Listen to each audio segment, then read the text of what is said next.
Welcome to this short video on candlestick trading. My name is Ryan O'Doherty. I head up product development at CMC Markets, and we're going to walk you through a candlestick charting techniques. So there's a number of different charts that you can put onto the platform. One of the more popular ones is the line chart.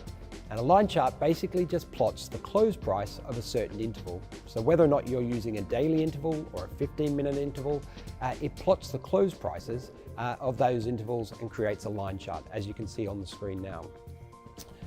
Now, with line charts, it only gives you one bit of information. It gives you the close price. The advantage of candlestick charts is it gives you 4 bits of information. It gives you the open, the high, the low, and the close. And it does so in a way that's quite visual, so you can quickly look at it and see whether or not the price has gone up or down in value. So let's take a look. So you'll see on the charting package at the moment, we've got the line chart on. You've got all these different types of charts that you can use, but by far the most popular is candlestick charting. So if we click on candles, you can now see the graphical representation has changed. You can now see what we call candlesticks. Now, in the top left-hand corner of the screen, you can see that each of those individual candles is 1 day's worth of price action. So if we hover over, let's say, this red candle here, you've got the body of the candle, which is the range between the open and the close price. These wicks display the high and the low of the day as well. And the color of the candle is based on whether the market has gone up or down in value for that period. Now, candlesticks can be placed on any interval. We've shown you on the daily candle, but here on the 4-hour, the 1-hour, or the 15-minute intervals as well. So it's a popular tool by many traders to give you a really good understanding of what the market's been doing on those particular time periods. The first candlestick formation we're going to look at is the doji. Now, the doji is a small candle with a high and a low, where the open and the close price are pretty much exactly the same. The second one is a long-legged doji.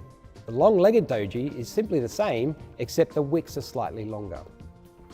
These are basically candlestick formations where we're showing indecision. We're not really sure where the market should go. The buyers and sellers have battled throughout the day, but by the end of it, it's exactly the same price. The second pattern we're going to talk about is the hammer. The hammer is very similar to a doji in the sense that the open and the close price are very close to each other. But unlike the doji, there is actually a real body attached. Now, a hammer formation is where we've seen a downtrend occur, and then the buyers and the sellers are battling at the bottom of that particular candle. But by the end of the day, or by the end of the interval, the buyers have been able to achieve an upward movement, which could then signal a reversal in the trend. Now, with any candlestick formation, it's important to have a trend beforehand, and then the candle afterwards will give you that confirmation of a reversal of trend. So you can see on the image here that the candle after the hammer formation has actually been a very positive candle indeed. So that then is the confirmation, and we're looking at a reversal in trend and potentially a buy trade. The next candle formation we'll talk about is the hanging man. Now, the hanging man is exactly the same as a hammer. Basically, instead of being at the bottom of a trend, it's at the top of a trend. So here it's the opposite. Basically, the sellers have been trying to battle it out, but in the end, the buyers have still dominated, and the price has finished close to the top of the candle.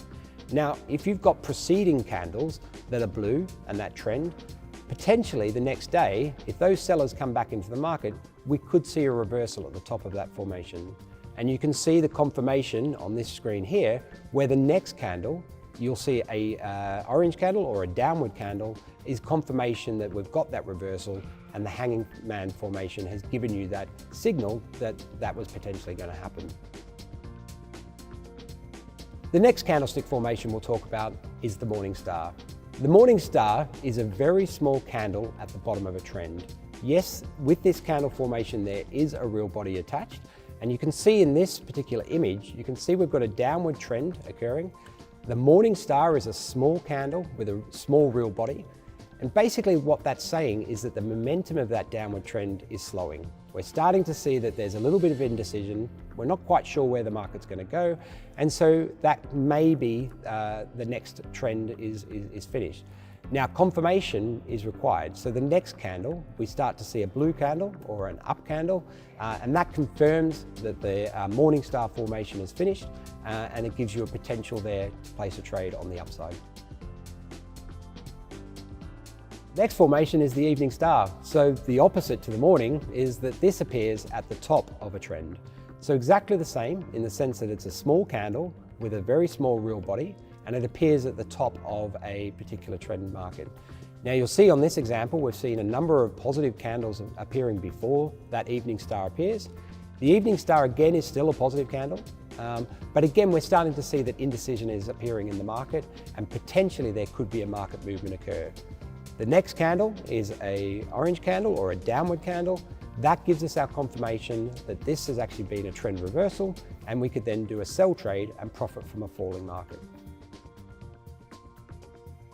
The next couple of candle formations are what we call engulfing patterns. Now, the first one we'll look at is a bearish engulfing pattern. A bearish engulfing pattern is quite a popular pattern to look at because it's quite a dominant pattern. What do I mean by that? Basically, what we've got here is we've got two candles, two positive candles going up, and then we've seen the market gap up open. So we've actually seen the market move up and it's gapped above its previous close. So we're starting to think, oh, there's some positive momentum in the marketplace.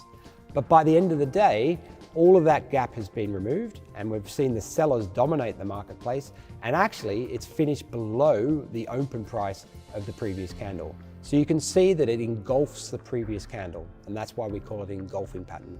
Now it's a bearish pattern because of the fact that we're starting to see a downward movement in this particular marketplace. The next pattern is the bullish engulfing pattern. So again, opposite in the sense of the bearish one. Here what we start to see is we see the market gap lower the next day. So we think, okay, well the trend is down, as you can see from this image. Previous trends down, we see a gap lower. Initially we think that there's momentum there on the downward side, and that could be a sell trade.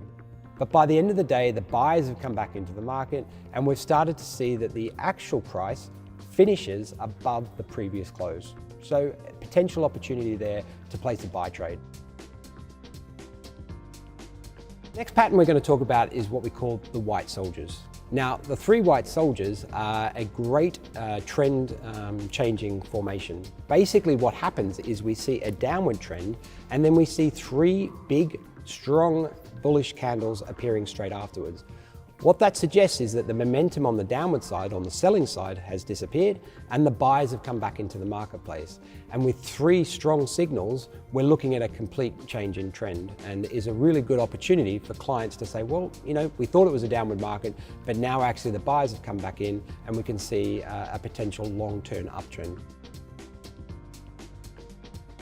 The opposite of the three white soldiers is what we call the three black crows. Now the three black crows act in the exact same way. We've seen an uptrend. The momentum in that uptrend is slowing, so we're starting to see the candles prior to this being smaller body candles. We're starting to see some indecision, and then we get three big downward candles in a row. Now that suggests that the upward movement is gone, the uptrend's out of there, the sellers have come back into the market, and we're looking at potentially a longer term downtrend in the marketplace. So again, a great opportunity to potentially place a sell trade. So identifying these patterns by yourself can be difficult.